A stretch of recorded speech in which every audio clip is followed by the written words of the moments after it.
ওম নমঃ শিবায়। জয় দেবী অন্নপূর্ণা দেবীর জয়।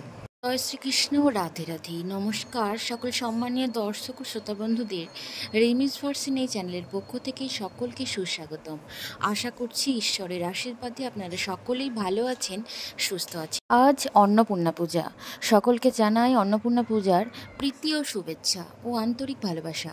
এর আশীর্বাদে সকলের সংসার অর্থ সমৃদ্ধিতে ভরে উঠুক। আজ 22শে চৈত্র 1431 বঙ্গাব্দ শনিবার এবং ইংরাজির 5ই এপ্রিল 2025 রাত্রি 11:59 থেকে 12:47 মধ্যে সন্ধি পূজা হবে। রাত্রি 12:23 গতে বলিদান। সন্ধি পূজার অষ্টমী তিথিতেই মা অন্নপূর্ণা দেবী পূজিত হন। অন্ন শব্দের অর্থ হলো ধান এবং পূর্ণা কথার অর্থ হলো পূর্ণ। দেবী অন্নপূর্ণা হলেন প্রকৃতি মার এক রূপ, যিনি সমস্ত জীবকে লালন পালন করেন। বিশ্বাস করা হয় যে কাশীতে ভগবান শিব দেবী পার্বতীর কাছ থেকে ভিক্ষার পাত্রে খাবার গ্রহণ করেছিলেন। মা দুর্গার একটি রূপ হলো মা অন্নপূর্ণা। মা অন্নপূর্ণা অন্নদা নামেও পরিচিত।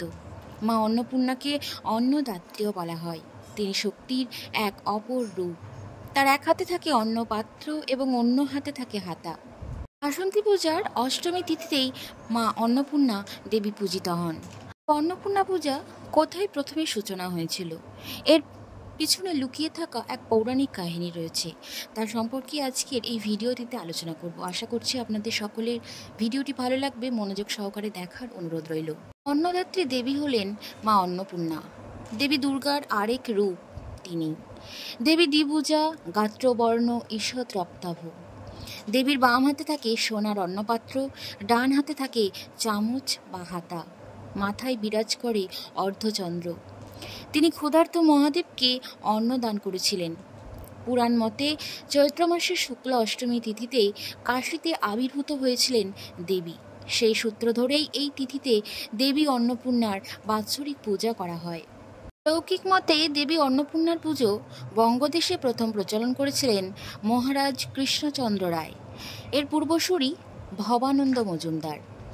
দেবী অন্নদার কৃপা প্রাপ্ত হয়ে ভবানন্দ মজুমদার জাহাঙ্গীরের কাছে রাজা উপাধি লাভ করেছিলেন। কিন্তু অন্নদামঙ্গল কাব্যে দেখি নবাব মুর্শিদকুলি কাছে নির্ধারিত দিনে কর বা রাজস্ব মেটাতে না পেরে দুর্গাপুজোর সময় মহারাজ কৃষ্ণচন্দ্র মুর্শিদাবাদে কারারুদ্ধ হন। সেই সময়ে দেবী অন্নপূর্ণা রাজাকে দর্শন দিয়ে তার মূর্তি পুজো করতে বলেছিলেন। নদিয়াধিপতি কৃষ্ণচন্দ্র অন্নপূর্ণার পূজার প্রসাদে যে উল্লেখযোগ্য ভূমিকা নিয়েছিলেন তা অনস্বীকার্য।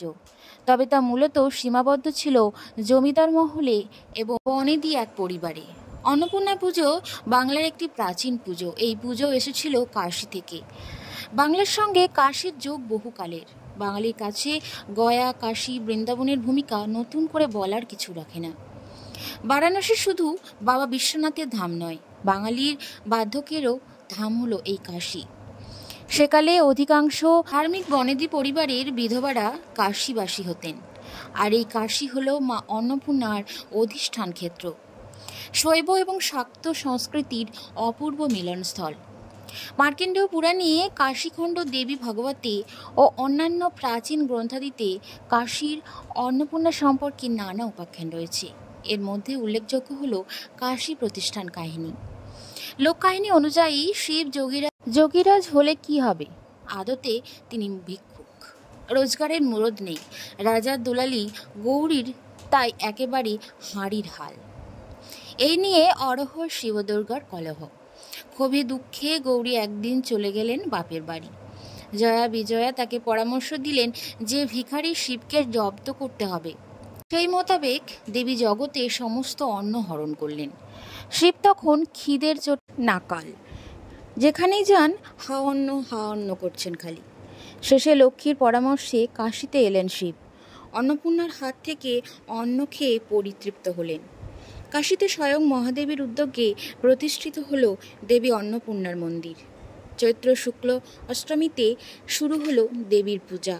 এইভাবে কালক্রমে কাশীর দেবী অন্নপূর্ণা হয়ে উঠলেন বাঙালির ঘরের মেয়ে। তবে কাহিনী থেকে জানা যায় যে কাশীতে অন্নপূর্ণা পূজা প্রতিষ্ঠিত হয়েছিল। আগে এই পূজা কাশীতেই হতো না। এখন প্রশ্ন হলো, আদিতে তাহলে অন্নপূর্ণা পূজা কোথায় হতো? আসলে অন্নপূর্ণা শস্য দেবী, পেটের জ্বালা বড় জ্বালা। জনশ্রুতি হলো এই দেবীর পূজা করলে অন্ন কষ্ট দূর হয়। আমাদের সমাজ জীবনে মাঝে মাঝে নেমে আসে আকাল বা দুর্ভিক্ষের অশনি সংকট। তারই বলি হয় আমাদের দেশের গরিব মানুষেরা। সুপ্রাচীন কাল থেকে রাঢ় বাংলার নবান্ন উৎসবের সময় এই অন্নপূর্ণা পূজা হয়ে আসে।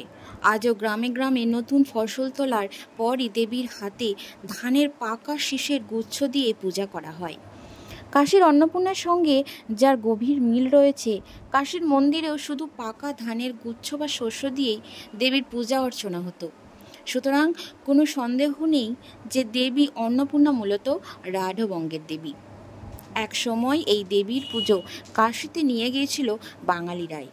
আচার্য সুকুমার সেনের মতে দেবী অন্নপূর্ণা গ্রিক বা রোমান দেবী অনন্যার এক রূপান্তর। খ্রিস্টীয় প্রথম শতকে রোম সম্রাট টাইটাসের রাজত্বকালে এক মুদ্রায় এই অনন্যার মূর্তি খোদিত আছে। দেবীর বাম হাতে শৃঙ্গা এবং ডান হাতে তুলাদণ্ড। অনেকেই অবশ্য আচার্য সেনের এহেন অভিমত মেনে নিতে পারেননি। তাদের মতে এই শস্য দেবী আসলে শাকম্ভরীয় মতো ভারতীয় দেবী, যার উৎস হয়েছে হরপ্পা সভ্যতায়। একটু তলিয়ে দেখলে বোঝা যায় যে ভারতীয় অন্নপূর্ণার সঙ্গে গ্রিক রোমান অন্নদার মিল আসলে এই শস্য দেবীর পৌরাণিকতাতেই স্বীকৃতি রয়েছে। বঙ্গদেশের সাধারণ মানুষ অন্নপূর্ণার পূজা করেন অগ্রহায়ণ মাসের নবান্নের সময়। এটি প্রাচীন পুজো যা পরবর্তীকালে কাশীতে অনুপ্রবেশ করেছিল প্রবাসী বাঙালিদের হাত ধরেই।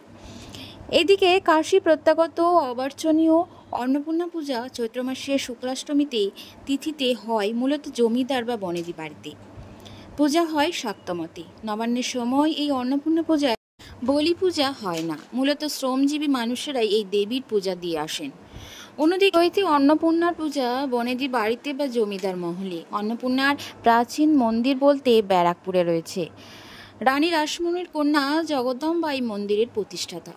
শেওড়াফুলি রাজবাড়িতে অন্নপূর্ণা দেবী পূজিত হন। এছাড়াও কলকাতা এবং অন্যান্য স্থানে সাবেকি পূজা হয়ে আসে। মুর্শিদাবাদ জেলার সালার থানার কাকগ্রামে জমিদার রায়চৌধুরী পরিবারেও, এছাড়াও কলকাতার বিভিন্ন প্রান্তে বাড়িতে ঘটা করে দেবী অন্নপূর্ণার পূজা শুরু হয়েছে। যে দেবী অন্ন দান করেন তার সামনে আজও প্রণত সমস্ত মানুষ। শ্রেণীবিশেষে পুজোর রকম সকম বদলে গেলেও ভক্তিসূত্রে গাঁথা পড়ে রয়েছে সকলেই। সেদিন থেকেই চৈত্র মাসের এই তিথিতে অন্নপূর্ণা দেবী পূজিত হন। এই ছিল অন্নপূর্ণা পূজার পৌরাণিক কাহিনী। বন্ধুরা, আজকের ভিডিওটি এখানে সমাপ্ত করছি। আশা করছি আপনাদের ভিডিওটি সমৃদ্ধ করে তুলতে পেরেছি।